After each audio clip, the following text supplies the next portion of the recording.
They say the most dangerous intruders break your windows in the dead of night, wearing masks and carrying crowbars. They are wrong. The most dangerous intruders have a shiny brass key to your front door. They pour your morning coffee. They fix the squeaky hinge on your back gate. And they call you Mom. At 2:14 a.m. on a freezing Tuesday in November, I sat in the darkness of my bedroom, watching the glowing screen of my tablet. The feed was broadcasting from a hidden camera, carefully stitched inside the glass eye of an old, frayed teddy bear that used to belong to my daughter. Through that grainy night vision lens, I watched my son-in-law, the man who held my daughter's hand at the altar, the man who openly wept at my husband's funeral, methodically crush a small white pill into a fine powder. I watched him take a butter knife and sweep that powder directly into my tin of loose-leaf chamomile tea. He didn't know I was watching. He thought I was fast asleep upstairs, slowly losing my mind to dementia. He thought I was a fragile, broken widow, a burden waiting to be placed into a care facility. He forgot one crucial detail about the woman whose house he was standing in. For 40 years, I was the head archivist at the county library. My entire life was built on preserving the truth, observing the smallest details, and categorizing facts. And I was about to meticulously categorize his absolute ruin. But to understand how we reached that horrifying night, I have to take you back 6 months. Back to the silence. When my husband, Arthur, died of a sudden stroke in the spring, the house we had shared for 42 years didn't just feel empty. It felt hollowed out. Arthur was a man of noise and presence. He played jazz records too loud on Sunday mornings. He left his gardening boots muddy on the porch, and he had a booming laugh that seemed to vibrate in the hardwood floors. When he was gone, the silence left behind was deafening. It settled over the furniture like a heavy blanket. I am not a woman prone to hysterics. As an archivist, I have always found comfort in order. The Dewey Decimal System, the chronological filing of historical records, the crisp smell of old paper. These things make sense. Chaos does not. So in the wake of Arthur's death, I leaned into my routines to survive the grief. I woke up at exactly 6:30 a.m. I wiped down the granite countertops with lemon polish until they shined. I watered the African violets in the kitchen window on Tuesdays and Fridays. Every object in my home had a designated place, a specific coordinate in the geography of my life. My daughter Clara worried about me constantly. Clara is 35, an emergency room nurse who spends 12 hours a day fighting to keep strangers alive. Whenever she came to visit, she carried the faint scent of hospital sanitizer and deep, bone-weary exhaustion. Dark circles shadowed her beautiful eyes. She loved me fiercely, but she was stretched incredibly thin. Between the grueling night shifts and the grief of losing her father, Clara was running on fumes. That was where Tom stepped in. Tom Hayes, my son-in-law of 4 years, was a successful real estate agent. If you looked up the word dependable in the dictionary, you might expect to see a picture of Tom in one of his impeccably tailored navy suits. He had a warm, symmetrical smile, a firm handshake, and an uncanny ability to anticipate what people needed before they even asked. After Arthur passed, Tom became the anchor of our family. While Clara was pulling double shifts at the hospital, Tom was at my house. He would show up unannounced on a Saturday morning with fresh groceries, holding a tray of my favorite blueberry scones from the bakery down the street. "Just wanted to make sure you're eating, Maggie," he would say, setting the bags on the counter with a gentle, reassuring smile. He never called me Mrs. Sullivan. It was always Maggie, or Mom. He took over the lawn care without me having to ask. I would sit in the living room, a book unread in my lap, listening to the rhythmic hum of the lawnmower outside, watching him trim the hedges exactly the way Arthur used to. When the garbage disposal jammed, Tom was under the sink with a wrench within the hour. When the gutters clogged with autumn leaves, Tom was on the ladder. "You don't need to do all this, Tom," I told him one afternoon as he was sweeping the porch. "You have your own house, your own job. I can hire a handyman." He leaned on the broom, wiping a bead of sweat from his forehead, and gave me that perfect, empathetic look. Arthur asked me to take care of his girls, Maggie. I'm just keeping my promise. Besides, Clara worries about you living here all alone in this big house. Let me handle the heavy lifting. You just rest. It was the perfect script. He played the role of the devoted son-in-law so flawlessly that my neighbors would stop me on the street just to tell me how lucky I was. That Tom is a saint, Mrs. Gable from next door would say, clutching her purse. You are truly blessed, Margaret. I thought I was too. In my fog of mourning, his presence was a relief. I allowed myself to lean on him. I gave him a spare key to the front door so he could check on the furnace while I was at my Tuesday grief support group. It seemed like the practical thing to do. But looking back, there was a specific texture to Tom's kindness that I should have noticed earlier. It wasn't just helpful, it was paternalistic. When he spoke to Clara, his voice took on a soft, managing tone, the kind you use to calm a nervous child. And when he spoke to me, he treated me not like a grieving adult, but like a piece of antique porcelain that was already cracking. He was slowly, methodically building a narrative. The first crack in my reality, the very first moment a cold drop of unease landed in my stomach, happened on a rainy Thursday morning, 3 months after Arthur's funeral. I was getting ready to drive to the pharmacy. My routine for leaving the house was identical every single day. Coat on, purse over the left shoulder, reach into the blue ceramic bowl on the entryway console table, grab the keys. But my fingers hit the smooth, empty bottom of the ceramic bowl. I paused, frowning. I pulled my hand back and looked inside. A stray paper clip. A dry cleaning receipt. No keys. I stood there for a moment, waiting for my memory to supply the answer. I had driven to the grocery store yesterday afternoon. I came home, unlocked the front door, placed the keys in the blue bowl, and carried the paper bags into the kitchen. I could see the action in my mind's eye with crystal clarity. I am an archivist. I do not misplace things. My brain catalogs actions the way a library catalogs books. I checked my purse. Nothing. I walked into the kitchen and checked the counters. Nothing. I checked the pockets of the coat I had worn yesterday. Empty. For 20 minutes I retraced my steps. A slow, unfamiliar panic began to flutter in my chest. Where are they? It wasn't just about the keys. It was about the violation of my internal order. Just then, the front door clicked open. Tom walked in, shaking an umbrella, dressed in his crisp suit. "Morning, Maggie," he called out cheerfully. "I brought you some fresh coffee from the roaster downtown. Clara said you were out." He walked into the kitchen and stopped, seeing me standing there, flustered, my purse still over my shoulder. "Everything okay? You look pale." "I can't find my car keys," I said, my voice tighter than I intended. "I always put them in the blue bowl. They aren't there." Tom's face immediately softened into an expression of deep, exaggerated sympathy. He set the coffee down. "Okay, let's retrace your steps. Where did you go yesterday?" "The grocery store," I said firmly. "And I put them in the bowl when I got back." "I know I did." "Well, let's just look around.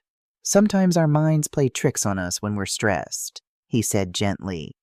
He began opening drawers and checking countertops.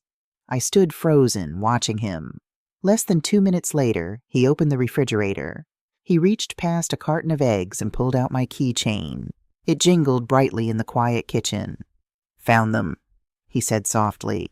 I stared at the keys dangling from his manicured fingers. They were cold from the fridge.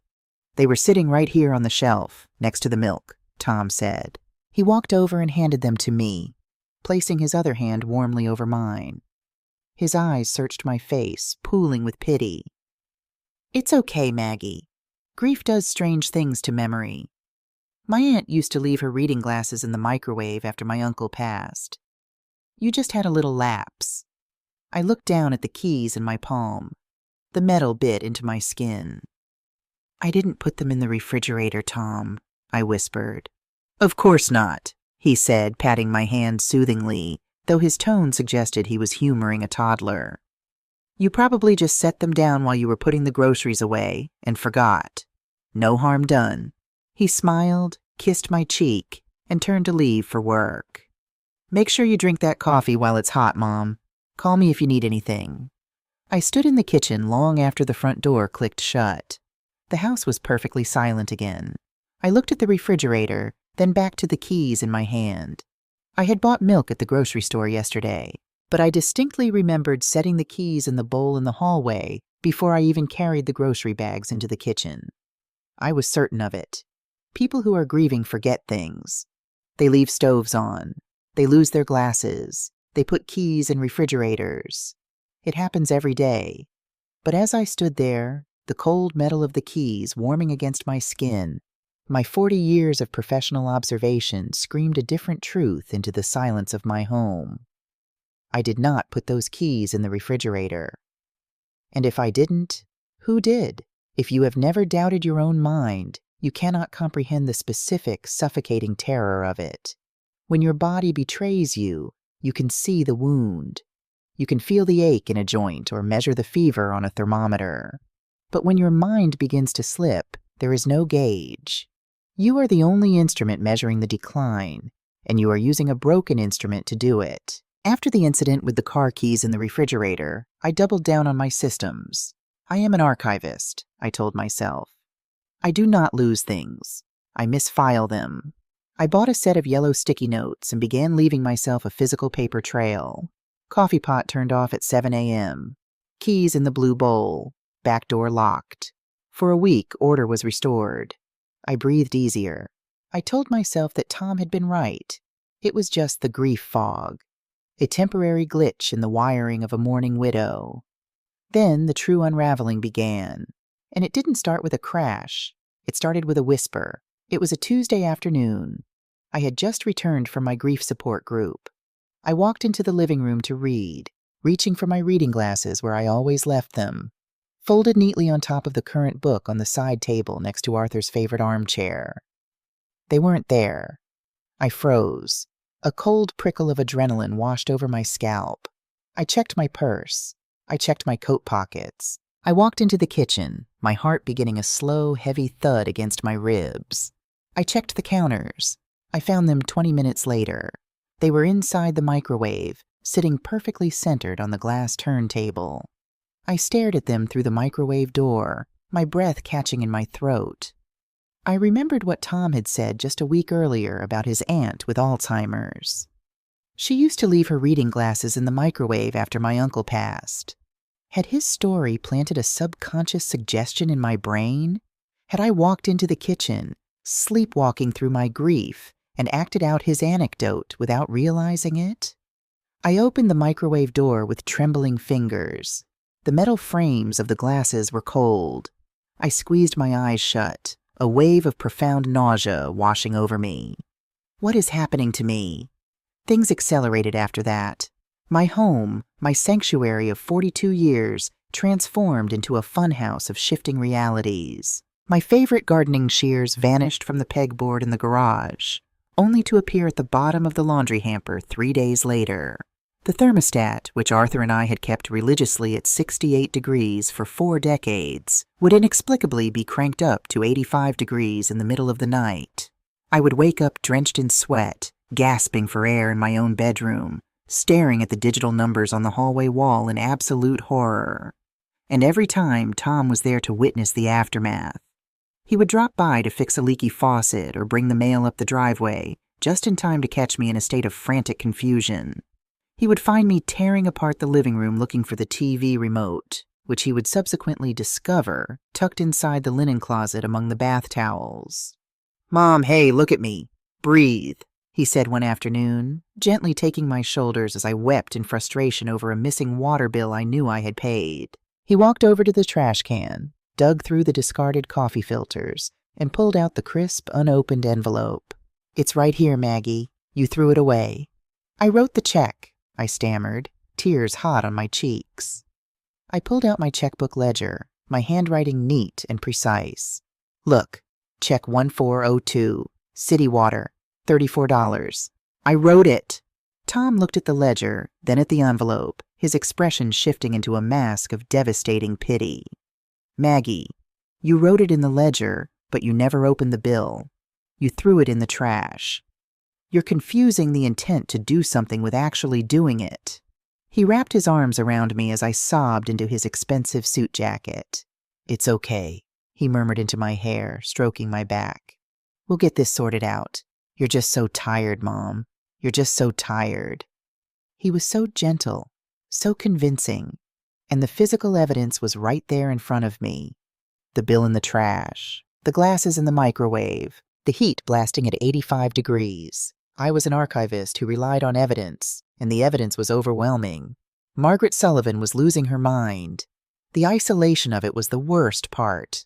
I didn't dare tell my friends from the library or the women at the support group. Pride is a stubborn, foolish thing, especially when you are known for your intellect.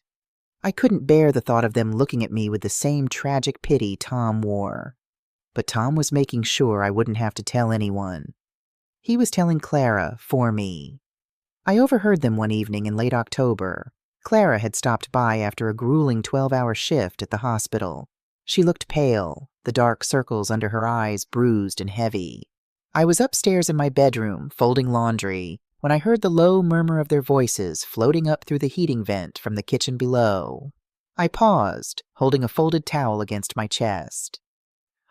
Getting worse, Clara. Tom's voice drifted up, soft but urgent. I didn't want to worry you because I know how stressed you are at the hospital, but I'm over here almost every day now. I have to be. What do you mean worse? Clara's voice was thin, vibrating with exhausted panic. She forgot where she put her keys, Tom. Dad just died. It's normal. It's not just keys, honey, Tom said. I could hear the sound of a chair scraping against the floor. He was pulling her close. I found her reading glasses in the microwave on Tuesday. Last night I drove by because I saw the lights were all on at 2 a.m. The front door was wide open, Clara. Wide open to the street. She was fast asleep upstairs. I clamped my hand over my mouth. My knees buckled slightly, and I sank onto the edge of the bed. The front door was open? I never left the front door open. Arthur had installed triple deadbolts. Locking that door was muscle memory. Oh my God, Clara whispered, her voice breaking into a sob. Oh my God, Tom. If someone had come in... I know, Tom soothed. I know, baby. I closed it and locked it. I didn't wake her because I didn't want to frighten her. But Clara, you're a nurse. You know what these signs mean. It's exactly how it started with my Aunt Sarah. The misplacing items, the confusion, the dangerous lapses in judgment. It's early onset. No, Clara cried softly. No, she's only 68. Her mind is a steel trap, Tom. She remembers the publication dates of books from the 1800s. Short-term memory goes first, Tom said smoothly, applying the medical terminology he knew would resonate with his exhausted nurse wife. Long-term stays intact the longest. You know this. We have to face reality. It's not safe for her to be in this big house alone anymore. What if she turns on the gas stove and forgets to light it? What if she wanders out into the snow this winter? I can't lose her too, Clara sobbed, the sound tearing through the floorboards and straight into my heart. I just buried my dad, Tom. I can't do this. You don't have to, Tom said, his voice a steady, grounding rock. I've got you. I'll handle the research. There are beautiful assisted living communities nearby, places with 24-hour memory care. We can look into getting power of attorney just to manage her finances and make sure her bills actually get paid. I'll take care of everything. You just focus on loving her. I sat on the bed, the folded towel slipping from my grasp to the floor. The room spun. Assisted living, memory care, power of attorney. They were talking about stripping away my independence, my home, my life. And the most terrifying part was, as I sat there, shaking violently in the quiet of my bedroom, I thought Tom might be right. I looked at my own hands. They looked like an old woman's hands. Frail, veined, untrustworthy. If I was leaving the front door open to the street at 2 a.m., I was a danger to myself. I was a burden to my beautiful, exhausted daughter. I stood up, my legs feeling like lead, and stumbled into the master bathroom. I locked the door behind me and leaned heavily against the marble sink, staring at my reflection in the mirror. My gray hair was messy. My eyes were bloodshot and wide with panic. The strong, capable woman who had managed a massive library archive, who had balanced the household budget to the penny for 40 years, who had nursed Arthur through his final days with unwavering strength. She was gone. Replaced by a terrified shell who couldn't remember if she had locked her own front door. I sank to the cool tile floor of the bathroom, pulling my knees to my chest. Tom had left a glossy brochure on the kitchen counter 2 days ago. Pinehurst Meadows, Premier Assisted Living and Memory Care. He said it came in the mail as junk, but he had left it right next to the coffee maker where I couldn't miss it. I pulled my cell phone from my pocket. My thumb hovered over the contacts icon. I needed to call Dr. Evans, my primary care physician. I needed to schedule a cognitive assessment. I needed to surrender. It was the only responsible thing left to do. I couldn't let Clara bear the weight of a mother who was slowly fading into a dangerous, unpredictable ghost. I hit the green phone icon.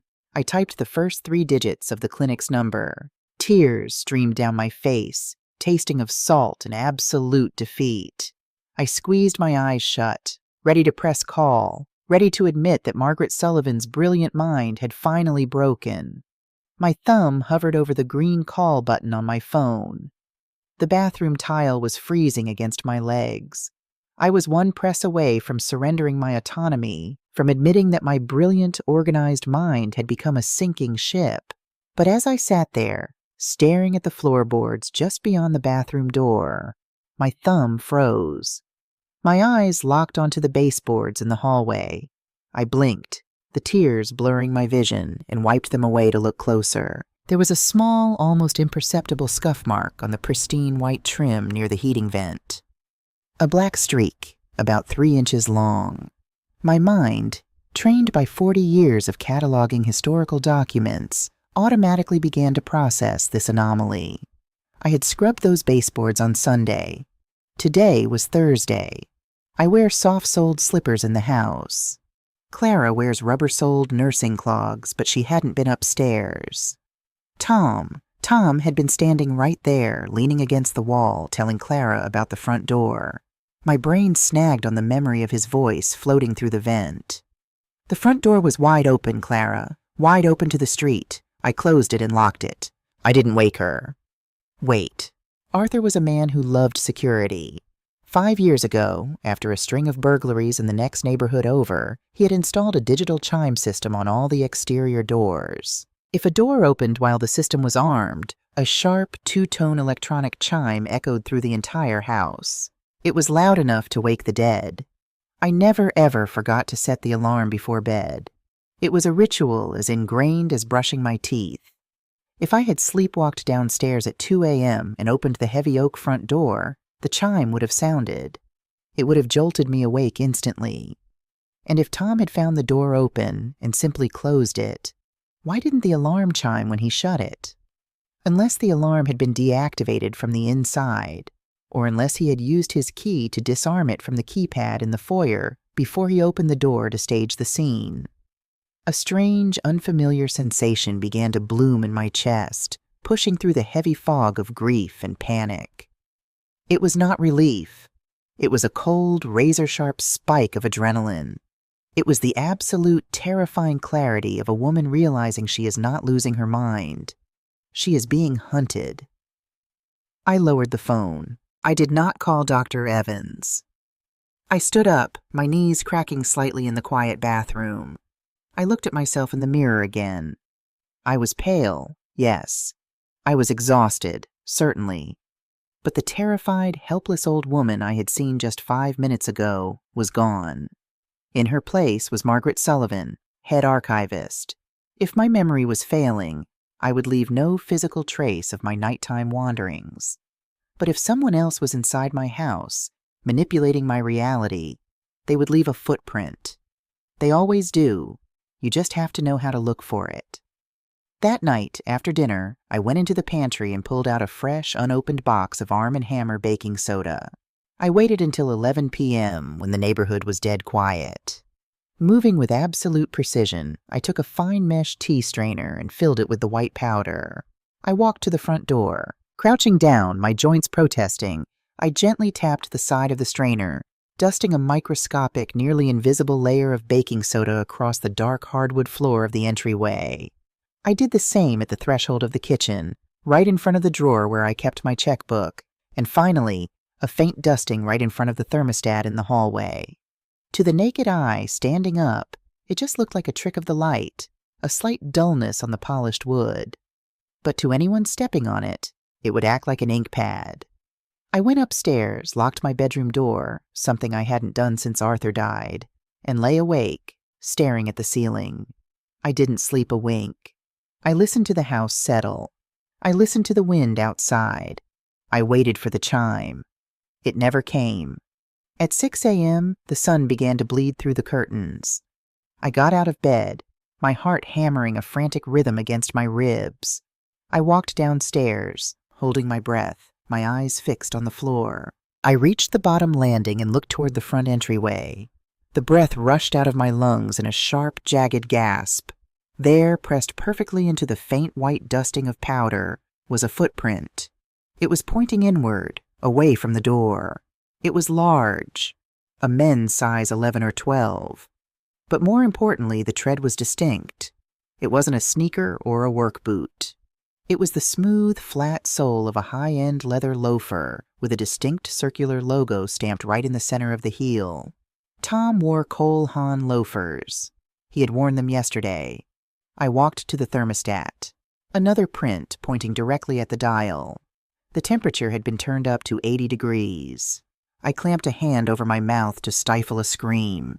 The reality of it crashed over me like a physical blow. He was coming into my home while I slept. The man my daughter loved, the man who brought me blueberry scones and held my hand while I cried over my dead husband, was systematically trying to drive me insane. Why? The question echoed in my mind, sickening and vast, but I didn't have time to answer it. I needed proof, real proof. A footprint in baking soda wouldn't convince Clara. Tom would just say he had come in to check on me, playing the hero again. I needed someone who wouldn't look at me with pity. I grabbed a damp paper towel, meticulously wiped away the baking soda and the footprints until the floor shined perfectly again, and then I put on my coat. I walked next door and knocked on the peeling green paint of Samuel Jenkins's porch. Sam was 70 years old, a widower like me, and Arthur's oldest friend. He had also spent 30 years as a homicide detective for the county before retiring to a life of pipe tobacco and aggressive tomato gardening. Sam was not a man easily fooled by charm or tailored suits. He had always treated Tom with a sort of gruff, polite distance. Sam opened the door, a steaming mug of black coffee in his hand. He took one look at my face and stepped aside. "Come in, Maggie." I sat at his kitchen table and, for the first time in 3 months, I told someone the complete, unvarnished truth. I told him about the keys in the refrigerator, the glasses in the microwave, the open front door. And then, my hands shaking, I pulled out my phone and showed him the photos I had taken of the footprints before I wiped them away. Sam didn't interrupt. He didn't pat my hand and tell me I was tired. He put on his reading glasses, stared at the photos on my phone screen for a long, heavy minute, and then looked up at me. His eyes were hard, sharp, and entirely devoid of pity. "He's gaslighting you, Maggie," Sam said, his voice a low, gravelly rumble. "It's a classic isolation tactic. He's making you doubt your own reality so that when he makes his move, you won't fight back, and no one will believe you if you do." The validation hit me so hard I actually wept. Not tears of fear, but of profound, overwhelming relief. I am not crazy. "What do I do, Sam?" I asked, wiping my eyes fiercely. "Clara won't believe me. He's got her convinced I need to be in a memory care facility. If I accuse him without hard evidence, he'll just use it as proof that I'm becoming paranoid and delusional." Sam stood up and walked over to a cluttered junk drawer by his refrigerator. "You don't accuse him," he said, rummaging through a tangle of wires and old batteries. "You let him hang himself." He pulled out a small black square, no bigger than a postage stamp. It had a tiny glass lens in the center. "Nanny cam," Sam grunted, tossing it onto the table in front of me. "Connects to your Wi-Fi. Streams directly to an app on your tablet. It's motion activated and it records in infrared night vision. I bought it to catch whatever raccoon was getting into my garbage, but I think you have a bigger pest. I picked up the tiny camera. It felt like a weapon. Where do I put it? Somewhere he won't look. Somewhere that belongs to the past, not the present. I went home with the camera hidden in my coat pocket. I stood in my living room, scanning the space. My eyes landed on the bottom shelf of the mahogany bookcase. Sitting there, slumped against a set of encyclopedias, was a worn brown teddy bear. It had belonged to Clara when she was a toddler. It was missing a ribbon, and the fur was matted, but it had two large, glassy black eyes. I took the bear into my sewing room. My hands, which had trembled violently just a day ago, were completely steady as I took a seam ripper to the bear's head. I carefully removed its left plastic eye.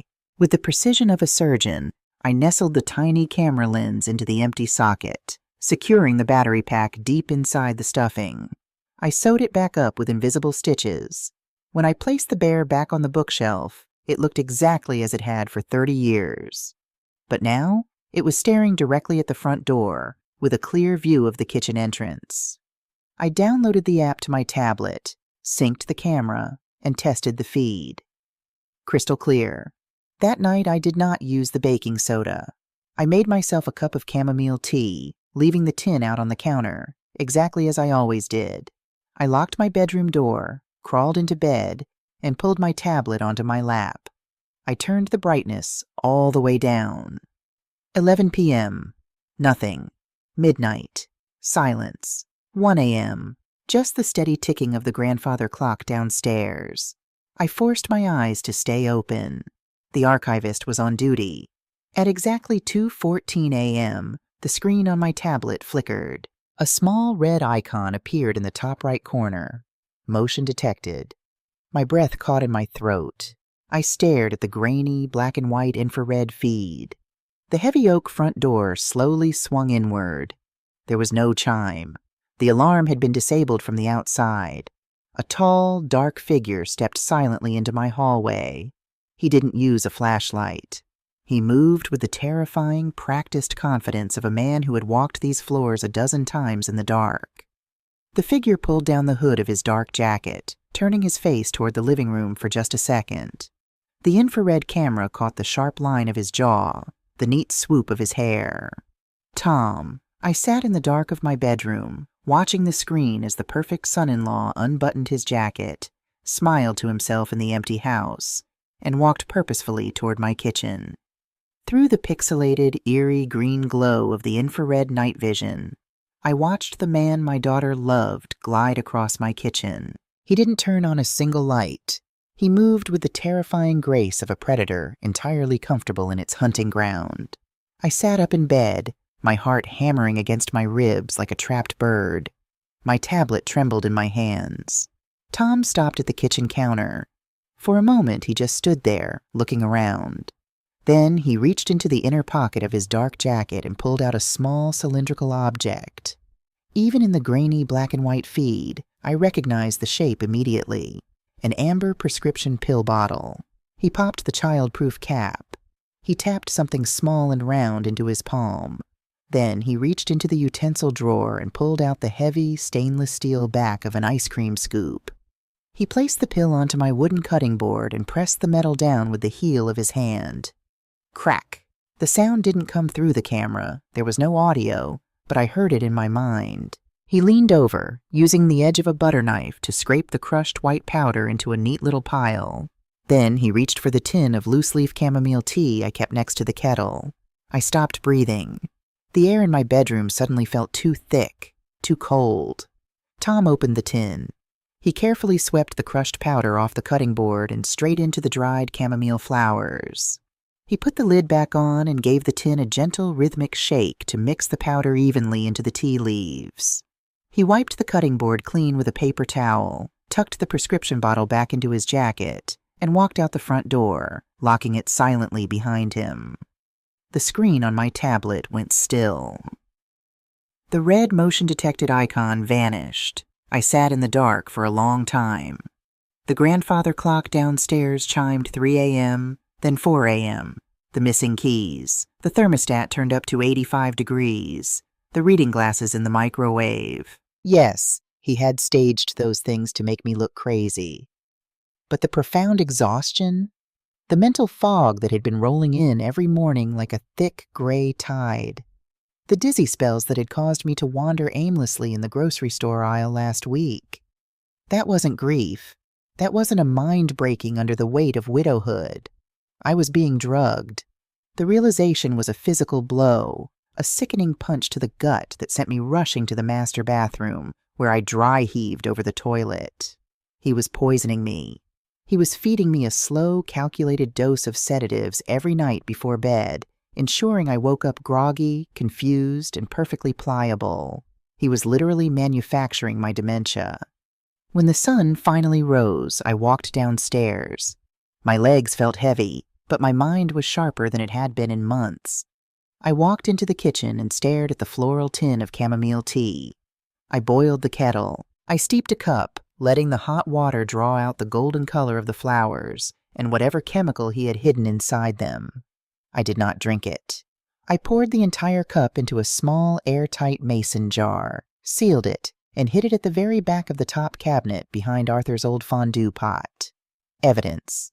Then, I poured the rest of the poisoned tea leaves from the tin into a Ziploc bag and hid that too. I refilled the tin with fresh, untainted chamomile from a backup box in the pantry. If Tom wanted a madwoman, I would give him a masterpiece. Sunday dinner was a tradition Arthur and I had started 30 years ago, and one Clara desperately tried to keep alive after his death. That evening, the house smelled of roasted chicken, rosemary, and the sharp tang of lemon. I set the dining room table, making a deliberate, calculated mistake. I placed the forks on the right side of the plates and the knives on the left. A small error, but one an archivist obsessed with order would never make. When Clara and Tom arrived, Clara looked like a ghost. Her scrubs were wrinkled, her eyes hollow from another brutal shift at the hospital. Tom, as always, looked fresh and vibrant, carrying a bottle of Pinot Noir and a bouquet of lilies. "Hi, Mom," Clara said, kissing my cheek. She immediately looked down at the table setting. I saw her shoulders slump, a tiny, heartbreaking sigh escaping her lips as she quietly rearranged the silverware to their proper sides. Tom caught her eye and offered a microscopic shake of his head. A silent, "Don't mention it. Let her be." I played my part. During dinner, I spoke a little slower. I let my sentences trail off halfway through. I asked Clara about her shift, and then 10 minutes later asked her the exact same question. Every time I did, I saw the knife twist in my daughter's heart. And every time Tom would reach over, pat my hand, and say, "She already told you, Maggie. It's okay. You're just tired." It took everything in my power not to reach across the table and wrap my hands around his perfectly tailored neck. After dinner, I stood up to clear the plates. "I'll wash up," I said, my voice carrying a manufactured wavering frailty. "I'll help you, Maggie," Tom offered instantly, already stacking the dishes. No, I insisted, waving him off. "You two sit. Finish your wine. Let an old woman have some peace at her sink." I carried the dishes into the kitchen.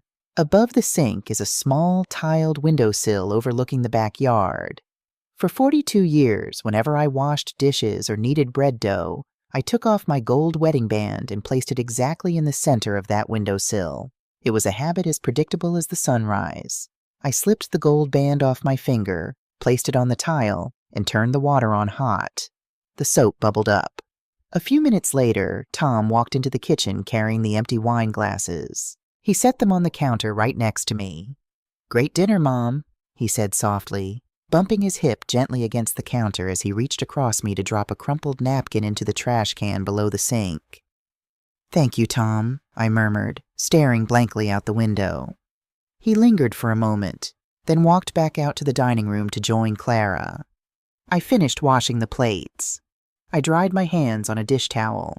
I reached up to the windowsill to retrieve my wedding ring. The tile was bare. My heart did a genuine, terrifying stutter step.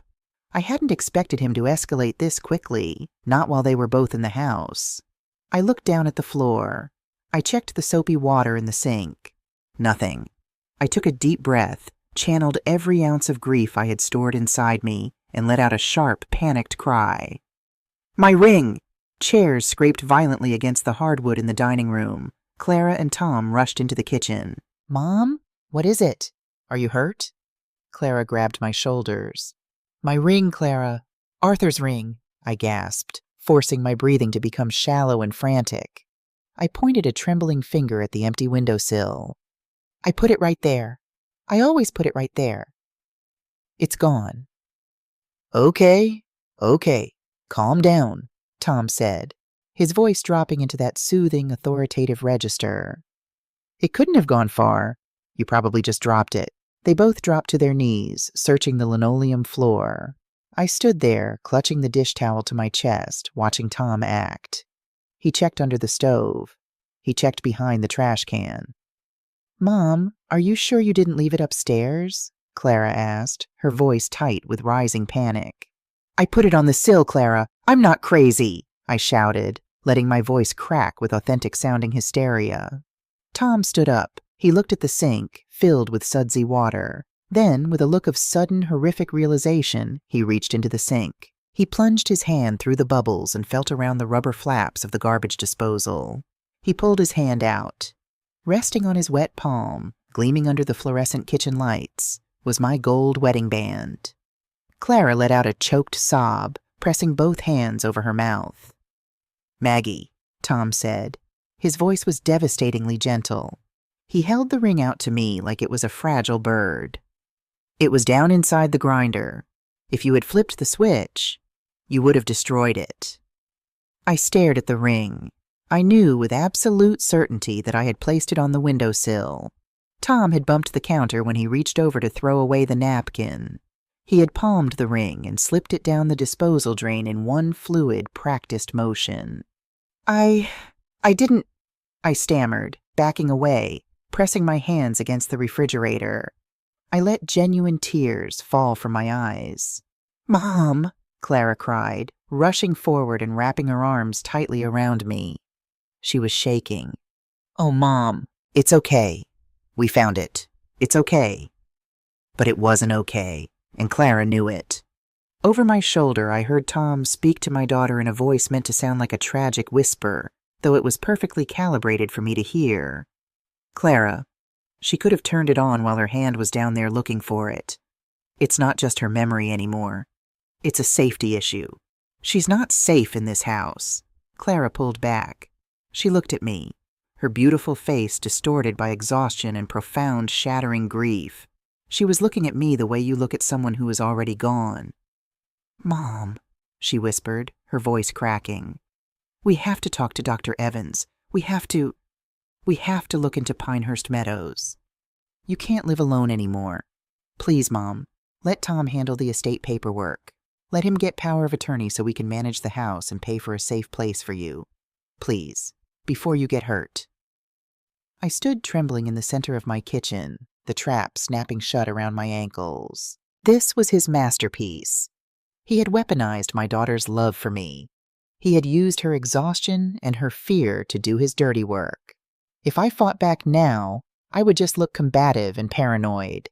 Classic symptoms of advanced dementia. I looked down at the floor, playing the defeated, broken widow. Okay, I whispered, my voice hollow. Okay, Clara, whatever you think is best. Clara hugged me again, weeping openly into my shoulder.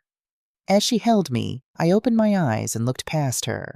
In the hallway, hanging above the console table, was a large antique mirror. Reflected in that silvered glass, I saw Tom standing behind Clara's back. He wasn't looking at my daughter. He was looking at my reflection. And right there, as Clara sobbed into my collarbone, the mask of the perfect son-in-law slipped. The corners of his mouth twitched upward. His eyes gleamed with a cold, predatory triumph. It was a smirk of absolute victory. He had won. He had broken the archivist, stolen her daughter's mind, and secured his path to the estate. I stared into his eyes through the mirror. I let my shoulders slump. I let my hands shake.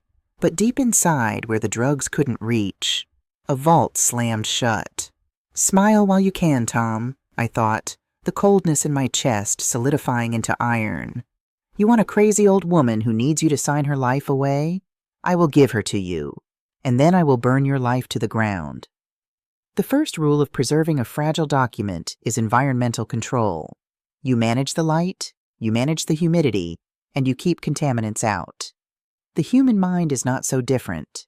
The morning after the dinner party, I began my detox. When Tom came over to check on me and brought me a fresh cup of tea, watching me with those solicitous, sympathetic eyes, I held the warm mug to my chest and smiled a vacant, wobbly smile. I waited until he turned his back to answer a text message, and I poured the entire cup into the lush, thirsty soil of the potted ficus tree by the window. By day 3, the heavy, suffocating fog that had been sitting behind my eyes began to burn off. The lethargy vanished. My memory, sharp and relentless, snapped back into focus like a high-definition camera lens. I could remember the exact sequence of numbers on the electric bill. I could recall the specific shade of Arthur's tie on our 20th anniversary. Margaret Sullivan was back. But I couldn't let Tom know that. I became a student of my own supposed decay. I studied the way my hands were supposed to shake when I reached for a glass. I practiced letting my sentences trail off into the middle distance. When Tom was in the room, I shuffled my feet, sliding my slippers across the hardwood floor instead of picking them up. I asked him what day it was. I asked him if Arthur was coming home for dinner. Every time I played the ghost of myself, I watched his posture relax. I watched the triumphant, hidden smirk touch the corners of his mouth. He was accelerating his timeline. He brought over a glossy folder of estate planning documents and left them on the kitchen island. He told Clara he was arranging a meeting with a specialist to get my affairs in order. While he was busy building my cage, I was busy dismantling his life. My command center was Sam's kitchen table. Sam's house smelled faintly of pipe tobacco, old dog, and black coffee. It was a chaotic mess of newspapers and gardening catalogs, but to me, it was a sanctuary. Men like Tom don't poison their grieving mother-in-law just to secure a future inheritance, Sam said one morning, sliding a mug of black coffee across the table to me. He had a pencil tucked behind his ear and a yellow legal pad covered in chicken scratch. An inheritance takes time. Probate courts take time. Unless you plan to drop dead tomorrow, he's looking at months, maybe years before he sees a dime. So why the rush? I asked, taking a sip of the bitter coffee. Why the nightly sedatives? Why push Clara to get power of attorney right now? Sam leaned over the table, his ex-cop instincts humming.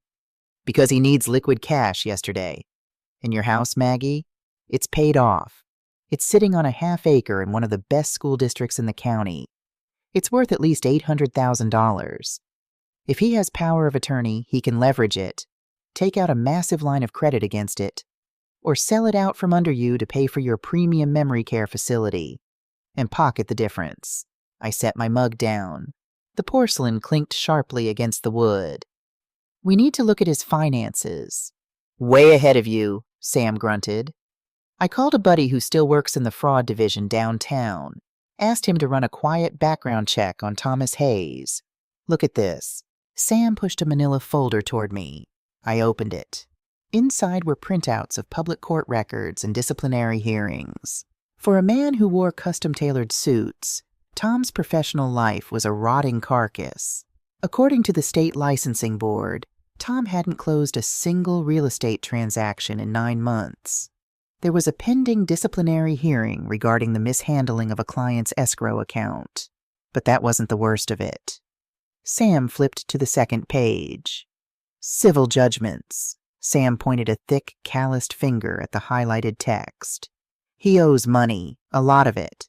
$60,000 to a private equity firm, another $120,000 to a shell company registered in Delaware that my buddy says is a known front for offshore sports betting. Gambling, I whispered. The puzzle pieces violently slammed together. The late nights he claimed to be working with clients. The sudden mood swings Clara had casually mentioned, attributing them to the stress of his job.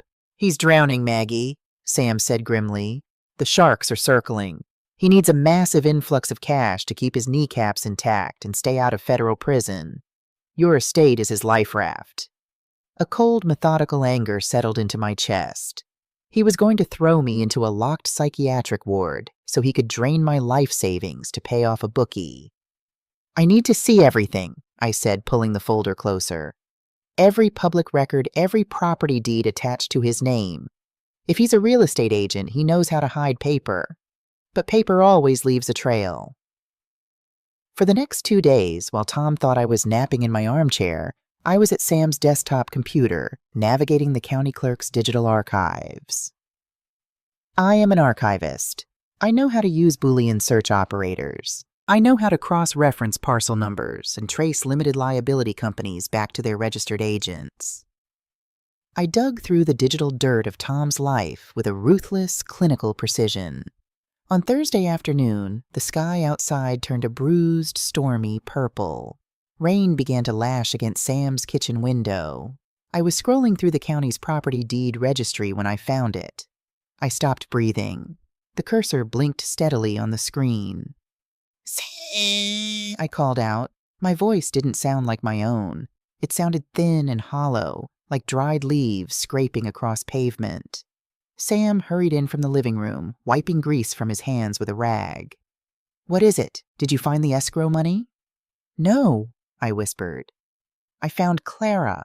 I clicked the mouse, expanding a PDF document that had been filed with the county clerk just 3 months ago, exactly 2 weeks after Arthur's funeral, exactly when my keys first ended up in the refrigerator.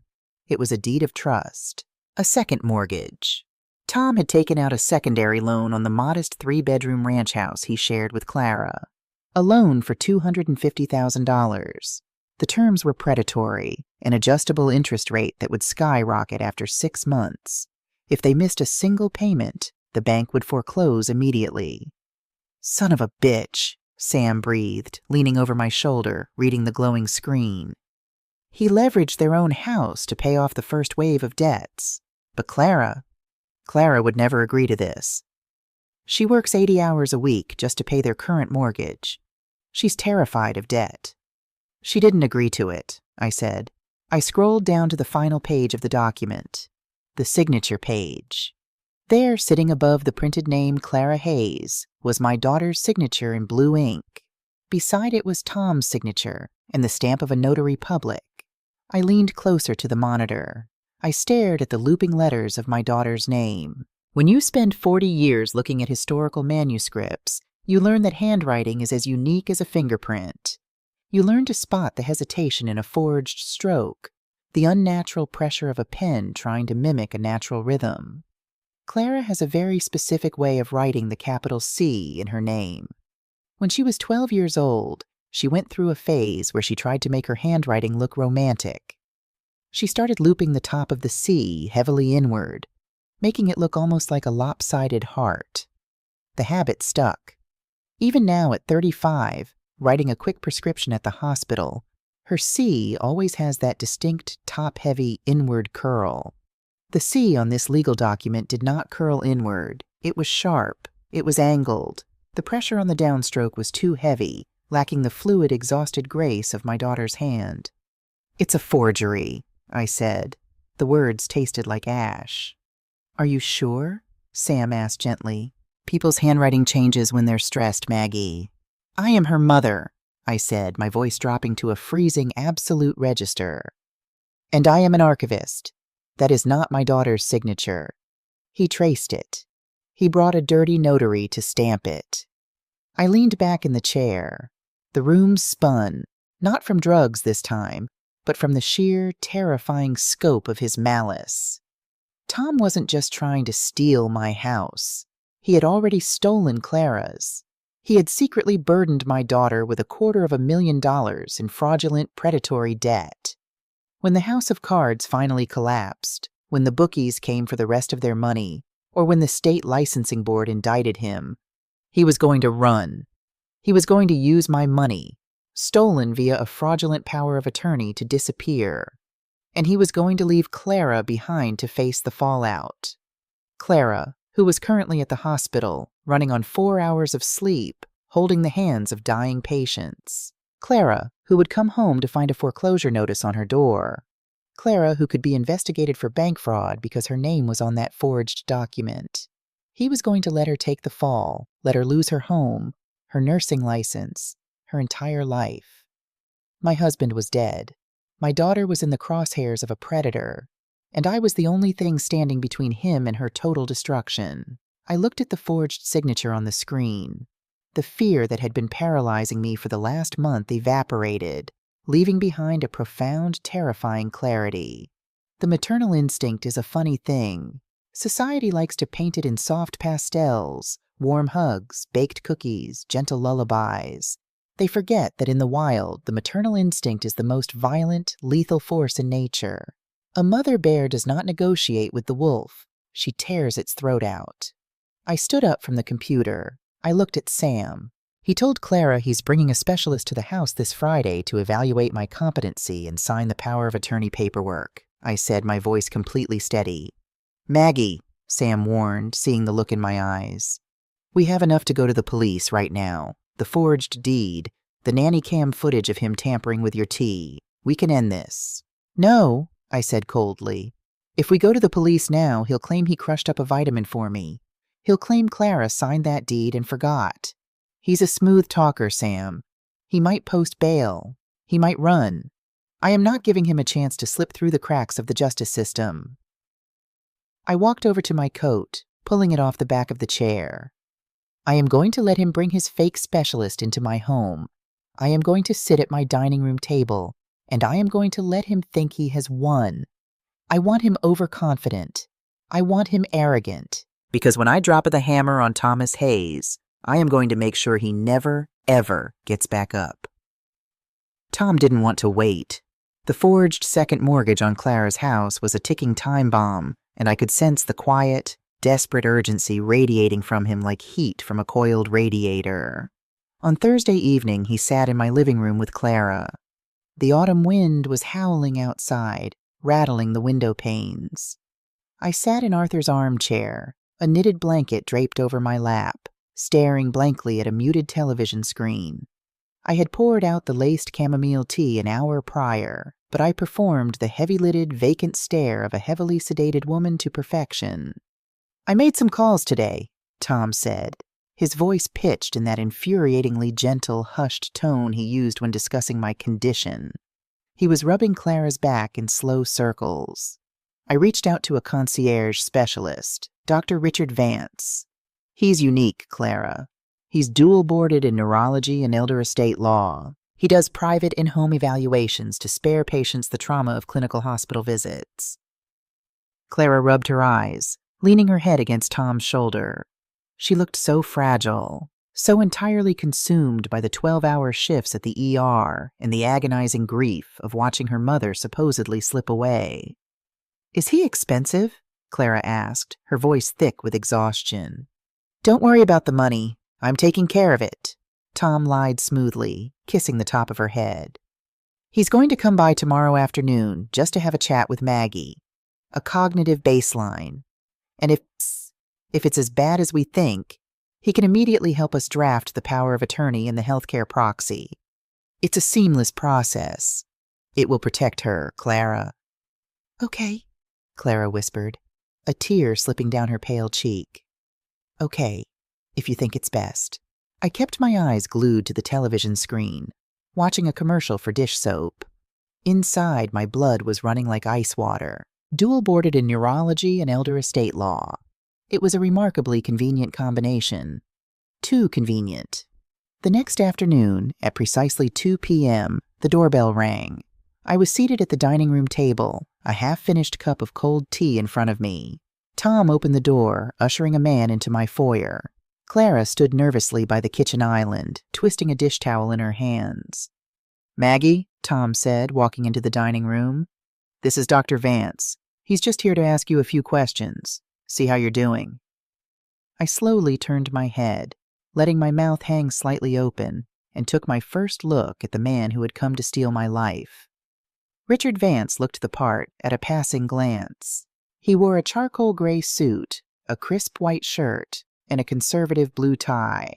He was in his late 50s, with silver hair meticulously combed back and a pair of wire-rimmed glasses perched on his nose. He carried a battered leather briefcase that suggested years of carrying important legal and medical documents. But I am an archivist. My entire career was built on authenticating historical artifacts. I know how to spot a forgery. I didn't look at the suit, I looked at the details. The suit was expensive, but it didn't fit him perfectly across the shoulders. It was likely bought off the rack, not tailored. The leather briefcase was battered, yes, but the scuff marks were uniform, intentional, like a prop that had been artificially distressed, rather than worn down by the natural friction of a man's daily commute. And then there was the smell. He wore a very expensive, heavy cologne. Tom Ford, if my nose wasn't mistaken. A real neurologist, especially one visiting elderly patients who often suffer from sensory sensitivities, would never wear a scent that overpowering. "Hello, Margaret," Richard said, his voice a deep, resonant baritone dripping with practiced empathy. He pulled out a chair and sat across from me. He didn't look at Clara, the actual medical professional in the room. He focused entirely on me, treating me like a skittish animal. "You have a beautiful home." Thank you," I stammered, letting my hands tremble as I picked up my teacup. The ceramic clattered noisily against the saucer when I set it back down. "Margaret, I'm just going to ask you a few simple questions," Richard said, opening his briefcase and pulling out a pristine legal pad and a silver Mont Blanc pen. "There are no wrong answers. We just want to see how your memory is working today. Is that all right?" I nodded slowly, looking past him to where Tom stood. Tom's hands were stuffed in his pockets, but his knuckles were white. He needed this to go perfectly. "Can you tell me what day of the week it is, Margaret?" Richard asked. It's Tuesday," I said. It was Friday. Clara let out a soft, stifled sob from the kitchen. "Okay. And who is the current president?" I gave him the name of the president from 8 years ago. Richard nodded sympathetically, making a neat, meaningless check mark on his legal pad. He was playing the role well, projecting an aura of calm, clinical assessment. But I noticed the way his eyes flicked toward Tom, a quick microscopic confirmation. "She's gone. We're in the clear." "Now, Margaret, I'm going to give you a piece of paper and a pen," Richard said, sliding a blank sheet across the polished mahogany table. "I'd like you to draw a clock face. Put all the numbers in the right places, and set the time to 11:10. The clock drawing test. It is a standard, universally recognized screening tool for detecting cognitive impairment and dementia. Clara, being a nurse, knew exactly what this test was. It was a brilliant move by Tom. By having his fake doctor perform a real medical test in front of Clara, he provided the ultimate illusion of legitimacy. I picked up the silver pen. My hand shook violently. I hovered the pen over the paper, squeezing my eyes shut, as if fighting through a thick, impenetrable mental fog. "Give them what they want," the protective, lethal mother inside me whispered. "Feed their arrogance." I pressed the pen to the paper. I drew a large, wobbly circle. Then, instead of spacing the numbers evenly around the perimeter, I began to write them all clustered together on the right side of the circle. 1, 2, 3, 4, 5. 6, 7, 8, 9, 10, 11, 12, all crammed between the 12 o'clock and 6 o'clock positions. The left side of the circle remained completely, jarringly blank. I drew 2 shaky hands pointing aimlessly at the bottom. It is a classic textbook presentation of spatial neglect, a severe symptom of advanced Alzheimer's or a recent stroke. I pushed the paper back across the table, looking up at Richard with wide, tear-filled, terrified eyes. Did I do it right, Doctor?" Clara couldn't take it. She practically ran from the kitchen, rushing to my side and throwing her arms around me, burying her face in my neck. "Oh, Mom, it's okay. You did fine. Over Clara's sobbing shoulder, I watched Richard Vance pick up the paper. He looked at the mangled clock. Then he looked up at Tom. The micro-expression they exchanged was undeniable. It wasn't pity. It was a victory lap. "Clara, Tom, could I speak with you both in the living room for a moment?" Richard asked gently, standing up and sliding the paper into his briefcase. They left me sitting at the dining room table. I didn't move a muscle, but my hearing was perfectly tuned to their hushed voices in the next room. "I'm so sorry, Clara," Richard's baritone murmured. "The cognitive decline is profound and rapidly progressing. The spatial neglect on the clock test is highly concerning. At this stage, leaving her alone in this house, even for a few hours, poses a severe risk to her life. She could turn on the stove and forget it. She could wander." "I know," Clara wept. "I know. What do we do?" "As an attorney, my primary concern is protecting her and protecting you," Richard said, the pivot from medicine to law executed with practiced, slippery ease. "If she loses total capacity before a durable power of attorney is signed, her estate goes into a court-appointed conservatorship. The state takes over. Your hands will be tied. You won't be able to sell the house to pay for her care. We need to establish you and Tom as her legal proxies immediately." "I have the paperwork drafted," Tom chimed in, playing the prepared, proactive husband. "We don't have to sign it right this second, Clara. It's been a long day. But we should do it this weekend, before she has a worse episode." "Sunday," Richard agreed. "I can return on Sunday evening with a notary. We will make it quick and painless for her." They walked back into the dining room. Tom kissed my cheek, smelling of mint and deceit. Clara kissed my forehead, her tears wet against my skin. "We love you, Mom," she whispered. "We're going to take care of you." When the front door finally clicked shut behind them, the house fell into absolute silence. I didn't tremble. I didn't cry. I stood up, walked into the kitchen, and picked up my cell phone. I dialed Sam's number. "They're gone," I said when he answered. "Come through the back gate." 5 minutes later, Sam was standing in my kitchen, rain dripping from the brim of his baseball cap. I handed him a piece of paper. "His name is Richard Vance, or at least that's the name on the business card he left on the table," I said, my voice crisp and authoritative. "Late 50s, left-handed, wears a gold signet ring on his right pinky with what looked like a Masonic emblem. But here's the detail you need, Sam. When he handed me the pen, his jacket sleeve pulled back. He has a tattoo on the inside of his left wrist. It was partially covered by his watch, but I saw it. 2 playing cards. A blackjack." Sam's eyebrows shot up. He took the paper, a grim, predatory smile spreading across his weathered face. "A doctor lawyer with a blackjack tattoo. Let me make a few calls. Put the kettle on, Maggie. This shouldn't take long." It took exactly 45 minutes. Sam sat at my kitchen island, his phone pressed to his ear, scribbling furiously on a notepad. Finally, he hung up and looked at me. The amusement was gone from his eyes, replaced by a dark, heavy seriousness. "You were right, Maggie," Sam said, tapping his pen against the notepad. "He's not a doctor. He's not a lawyer. His real name is Richard Vane. He was disbarred in Nevada 12 years ago for embezzling from his elderly clients' trust funds. He did 4 years in a federal penitentiary." I felt the blood drain from my face. "He's a convicted felon." "Worse," Sam said, leaning forward. "He's a professional closer." My buddy in the fraud unit pulled his jacket. After Vane got out of prison, he couldn't practice law, so he started running with a bad crowd in the underground sports betting circuit. The same circuit Tom is drowning in. When guys like Tom get in too deep and need to liquidate an asset quickly, like a grieving mother-in-law's estate, they bring Vane in. Vane plays the doctor, diagnoses the victim with dementia, produces the counterfeit legal documents, and brings his own dirty notary to rubber stamp the whole thing.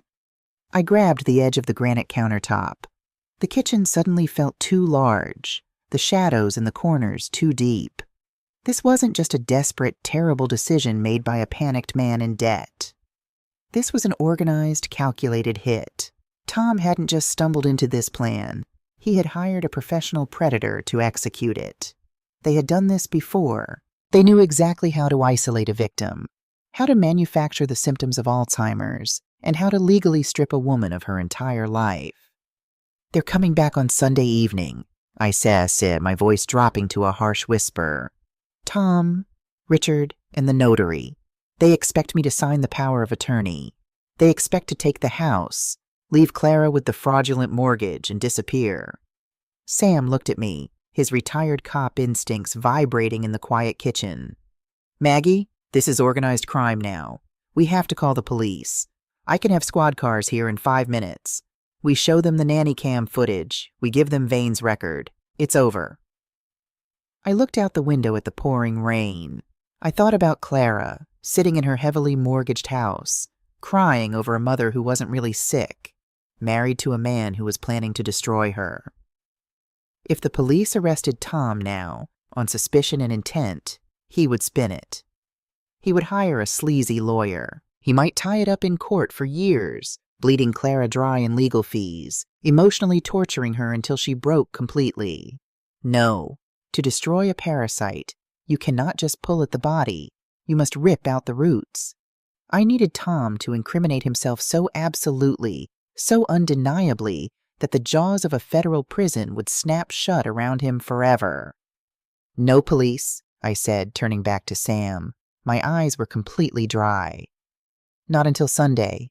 Maggie, you are playing a very dangerous game with desperate men, Sam warned. I know, I said, but they think they are playing against a ghost. Tomorrow is Saturday. I need you to drive me downtown, Sam. We have an appointment with Arthur's real estate attorney. It's time to build the trap. The greatest weapon an archivist possesses is not memory, it is classification. If you want to hide a priceless historical manuscript from a thief, you do not lock it in a vault where it can be blown open. You reclassify it. You change its index number, strip its title, and file it in a box labeled Miscellaneous Tax Receipts, 1982. The thief breaks into the vault, finds it empty, and leaves with nothing. On Saturday morning, I woke up before the sun. I dressed entirely in black, avoiding the creaking floorboards in the hallway. I did not park my car in the driveway. Instead, I slipped out the back door, walked through the dew-soaked grass of my backyard, and slipped through a gap in the wooden fence. Sam was waiting for me 2 streets over, the engine of his old Buick idling quietly in the pre-dawn mist. We drove downtown in silence. Jonathan Sterling had been Arthur's attorney for 30 years. His office on the 4th floor of a brick building smelled of lemon polish, old paper, and leather, a scent that instantly settled my nerves. Jonathan was a man who believed in the absolute sanctity of the law. He wore a bow tie, kept his desk immaculately organized, and had 0 tolerance for fools. When we sat down in his office, I did not cry. I did not tremble. I opened my tote bag, pulled out my tablet, and placed it on the center of his mahogany desk. I pressed play on the nanny cam footage. Jonathan watched in absolute, stony silence as Thomas Hayes crushed a sedative and laced my tea. Then I slid the printed copy of the forged second mortgage across the desk, right next to the background check Sam had run on Richard Vance. Jonathan picked up the documents. He adjusted his reading glasses. For 5 long minutes, the only sound in the office was the ticking of a brass grandfather clock in the corner. When he finally looked up, his face was pale, his jaw set in a line of hard, professional fury. They are trying to execute a textbook predatory asset seizure, Jonathan said, his voice dangerously quiet. By establishing medical incompetence and securing a durable power of attorney, Thomas will have total, unchecked access to your bank accounts, your investment portfolios, and the deed to your house. He can liquidate everything, wire the funds to an offshore account to cover his gambling debts, and leave you a ward of the state. And Clara? I asked, though I already knew the answer. Clara's house is already encumbered by this forged second mortgage, Jonathan said, tapping the paper. If Thomas defaults, and he will, the bank will foreclose on her home. Because her forged signature is on this document, she could be held liable for the debt and potentially investigated for bank fraud. He is building a financial bomb, Margaret, and he is tying your daughter to the detonator. Then we defuse it, I said, leaning forward. I want to reclassify the assets, Jonathan. All of them. Jonathan's eyes met mine, recognizing the cold, calculating tone. An irrevocable trust. Exactly, I said. A revocable trust can be changed, which means a person holding power of attorney can manipulate it. But an irrevocable trust is permanent. Once assets are transferred into it, they no longer belong to the individual. They belong to the trust itself. I want every penny of Arthur's life insurance, my retirement accounts, and the deed to my house transferred into an irrevocable trust, effective immediately, I instructed, my voice echoing off the wood-paneled walls. I will be the grantor. Clara will be the sole beneficiary. But I want Samuel Jenkins named as the independent co-trustee. Clara cannot liquidate or borrow against any asset without Sam's legally notarized signature. That way, even if Tom tries to coerce her down the line, he cannot touch a single dime. Jonathan pulled a fresh legal pad toward him, his pen flying across the paper. By doing this, Margaret, you legally impoverish yourself. On paper, you will own absolutely nothing. Your net worth will be zero. You cannot steal what I do not own, I replied coldly. Draw it up. I want to sign it today. It took Jonathan 4 hours to draft the documents, utilize his emergency contacts at the county clerk's office, and push the property deed transfer through the digital registry. I sat in his office, drinking black tea, watching my life's work be systematically erased from my personal name and locked behind an impenetrable legal fortress. When I finally signed the last page, the ink bleeding into the heavy cotton paper, a profound, terrifying sense of invincibility washed over me. I was a ghost. Tom was planning a bank heist, but he didn't realize the vault was already empty. Now, Sam said, standing up and pulling out his cell phone. For the criminal element. I have a buddy, Detective Miller, in the Fraud and Elder Abuse Task Force. He's been waiting for my call. Detective Miller arrived at Jonathan's office 20 minutes later. He was a broad-shouldered man in a rumpled suit with sharp, evaluating eyes. He reviewed the nanny cam footage and the background checks on Tom and Richard Vane. We have him on camera tampering with a consumable product, which is a felony, Miller said, pacing the floor. But a smart defense attorney could argue he was crushing up a multivitamin because you have trouble swallowing pills. We need intent to defraud. We need the coercion. We need them to present the counterfeit legal documents and actively attempt to execute the fraud. They are coming to my house tomorrow night at 7, I said. Tom, Richard Vane, and a notary. They are bringing the power of attorney paperwork. Miller stopped pacing. He looked at me, assessing my nerve. Mrs. Sullivan, if we do this, it has to be a live sting. I will have a surveillance van parked halfway down the block, tied into your Wi-Fi network to monitor the nanny cam in real time. But audio from a teddy bear across the room won't be enough to hold up in federal court. I need you to wear a wire. I need their voices, crystal clear, presenting fraudulent documents and attempting to coerce a supposedly mentally incapacitated senior citizen. I'll wear it, I said without a second of hesitation. It will be incredibly stressful, Miller warned, his voice softening. Your daughter will be in the room. You will have to sit there, play the victim, and let them back you into a corner. If you break character, if you panic, they might spook and walk out with the evidence. Can you handle that? I thought of Clara, exhausted, grieving, working herself to the bone while her husband plotted her financial ruin. I thought of the way Tom had smirked at my reflection in the mirror. Detective, I said, picking up my purse. I have spent 40 years managing the archives of this county. I have handled documents so fragile they would turn to dust if you breathed on them incorrectly. I do not panic. I preserve. Sunday arrived like a slow-moving storm. The sky was the color of bruised iron, and a cold, steady rain battered the windows of my house. At 5 p.m., Detective Miller arrived disguised as a delivery driver. He taped a microscopic microphone to my sternum, hiding the transmitter pack in the thick waistband of my slacks. He checked the feed from the teddy bear on the bookshelf. Audio is green. Visual is green, Miller whispered, pulling his rain jacket tight. We have 3 unmarked cars in a 2-block radius. Sam is in the van with me. When they put the pen in your hand, you say the activation phrase. Arthur would know what to do. That's our cue to breach the doors. Do you understand? Arthur would know what to do, I repeated, my voice steady.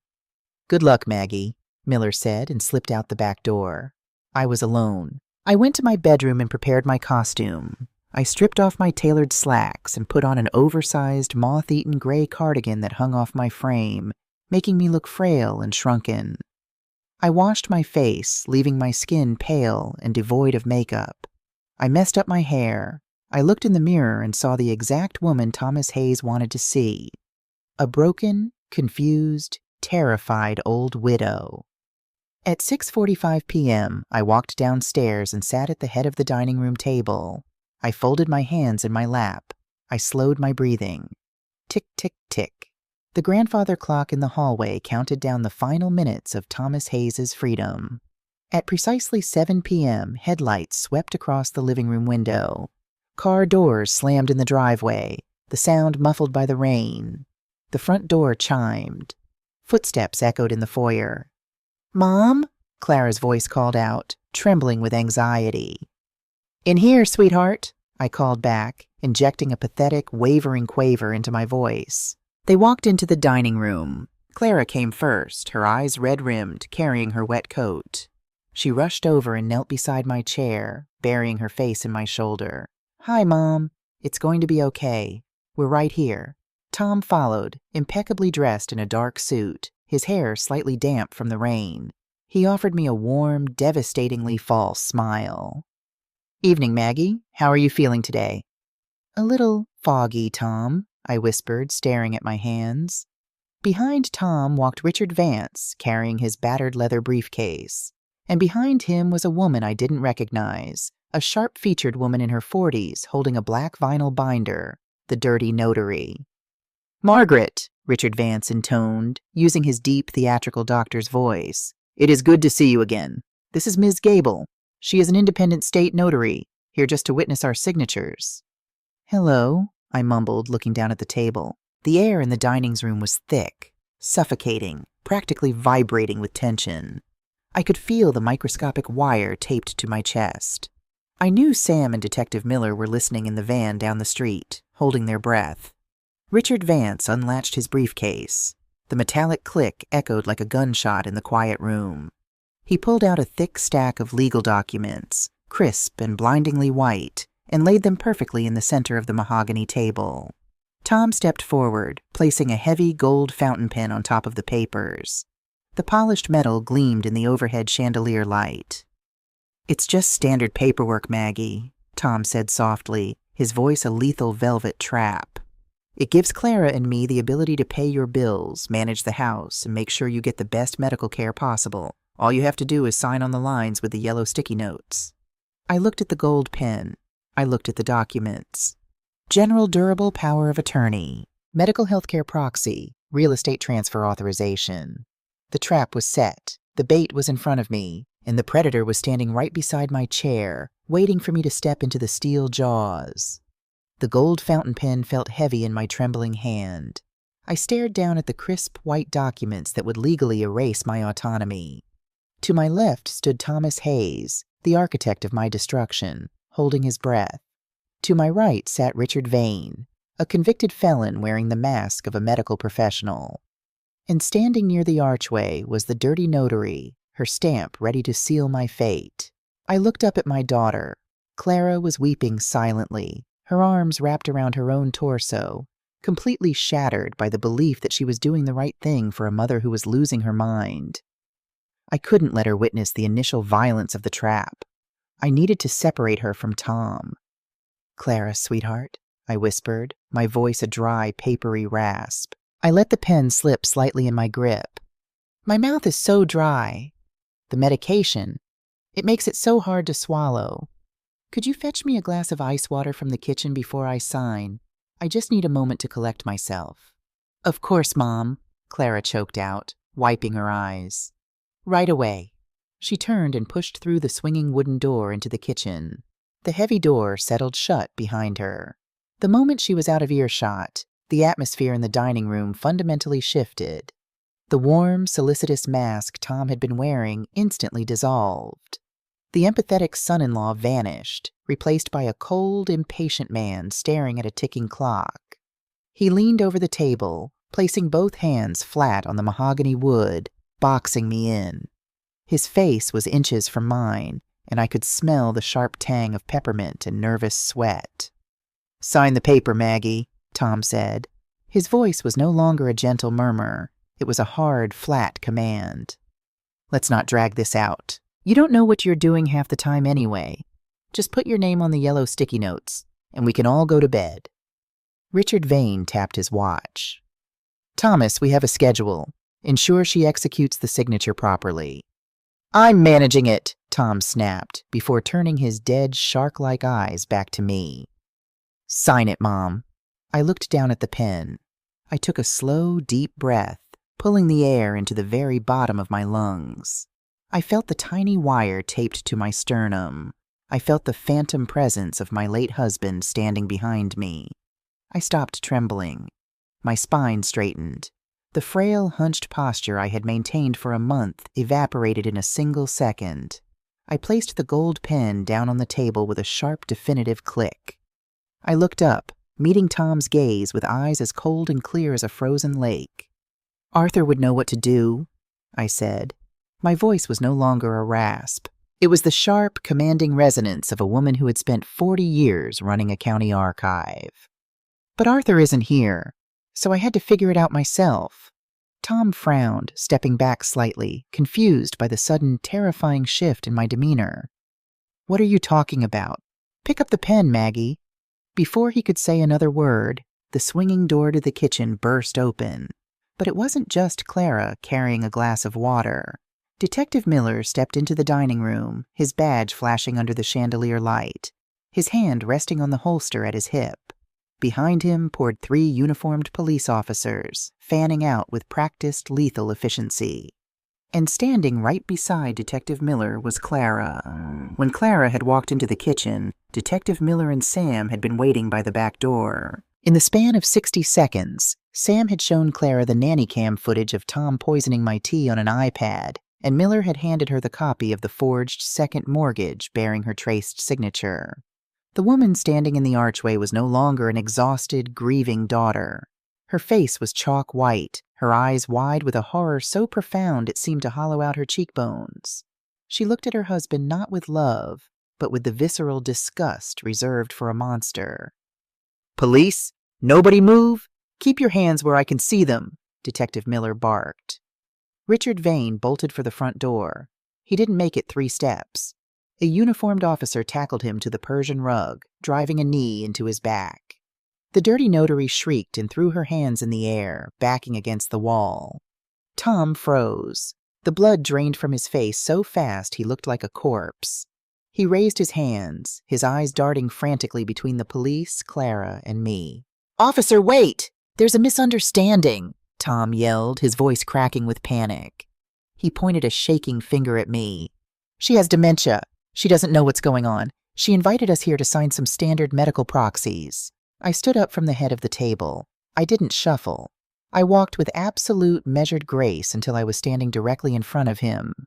"I do not have dementia, Thomas," I said smoothly, my voice echoing in the sudden quiet of the room as handcuffs clicked shut over Vane's wrists. "But I do have a nanny cam hidden in Clara's old teddy bear. The police have been watching you in high definition for weeks. They watched you crush a sedative into my chamomile tea at 2:14 a.m. on Tuesday. They watched you slip my wedding ring down the garbage disposal. They have it all." Tom's mouth opened and closed like a suffocating fish. "Clara," he pleaded, turning toward his wife, stepping toward her. "Clara, baby, she's crazy. You know she's sick. They're manipulating you."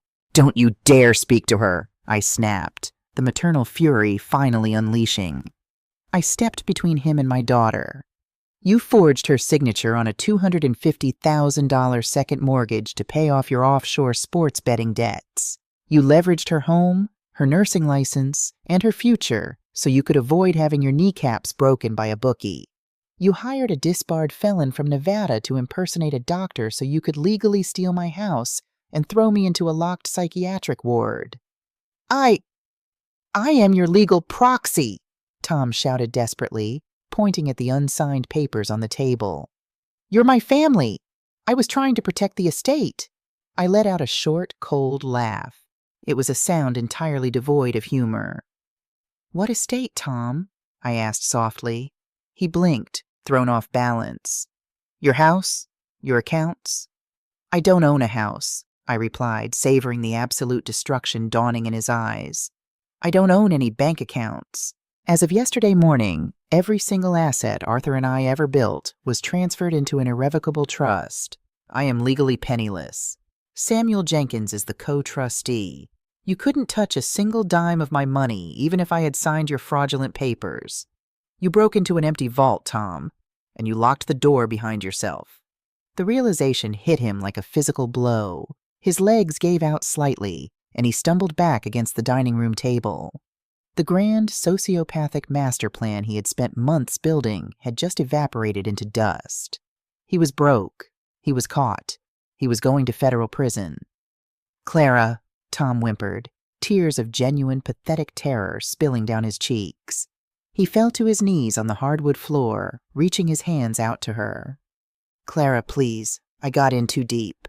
I owed bad people money. I was just trying to fix it. I love you. Please, Clara." Clara walked forward. She stood over the man she had slept next to for 4 years, the man who had held her while she cried over her father's grave.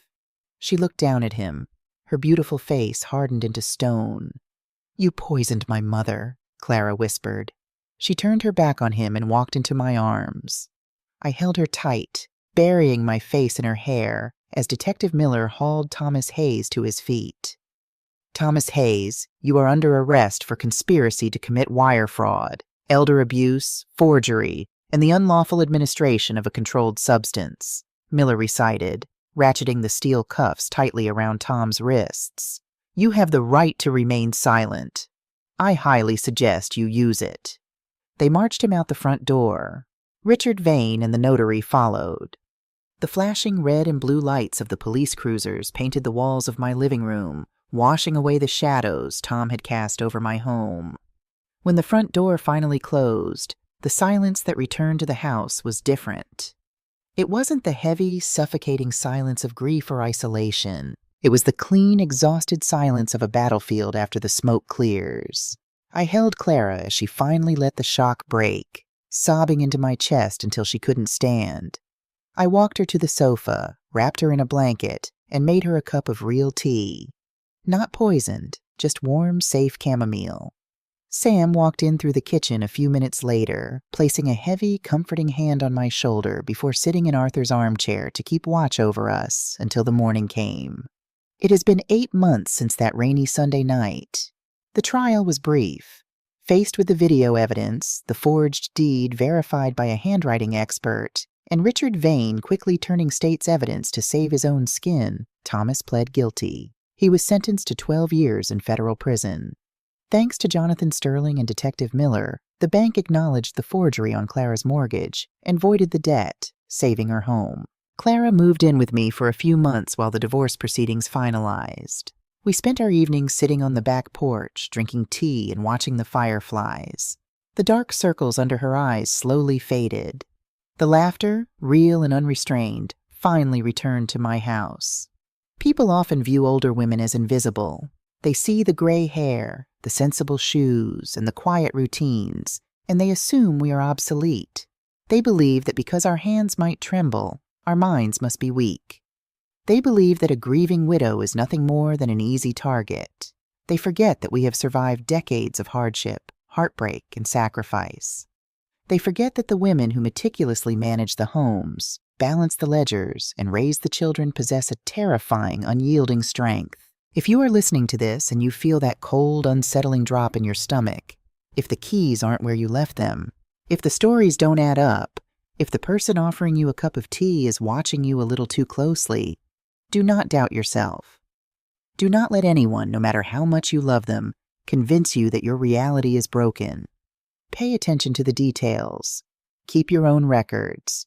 Build your own fortress. A mother's love is not just about gentle hugs and baking cookies. Sometimes a mother's love is the cold, calculated patience required to let a predator walk right into the center of your home, just so you can lock the door and burn him to the ground. I am Margaret Sullivan. I am a widow. I am a mother. I am an archivist. And my house is finally perfectly in order.